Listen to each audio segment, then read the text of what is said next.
পুরুলিয়ায় মুখ্যমন্ত্রী আর এর জেরে বেশ কয়েকটি স্কুল বন্ধ।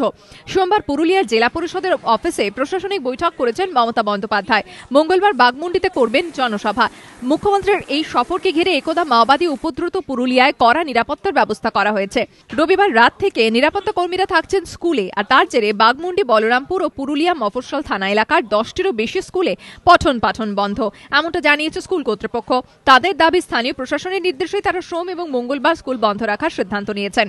থানা থেকে বড়বাবু এসেছিলেন শনিবারে, উনি আমাদেরকে বলেছেন যে এখানে পুলিশ ফোর্স থাকবে 250 মতন, সেজন্য ছুটি আছে।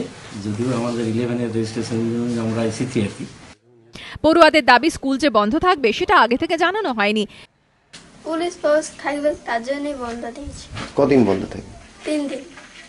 কিন্তু মুখ্যমন্ত্রীর পুরুলিয়া সফর এবং সেই সফরকে ঘিরে কড়া নিরাপত্তার ব্যবস্থার বিষয়টি তো হঠাৎ ঠিক হয়নি।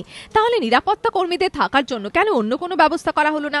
তাহলে তো স্কুলে পঠন পাঠন বন্ধ রাখতে হতো না। বিভিন্ন মহল থেকে এই বক্তব্য উঠে আসছে। হংসরাজ সিংহ রিপোর্ট, এবিপি আনন্দ, পুরুলিয়া।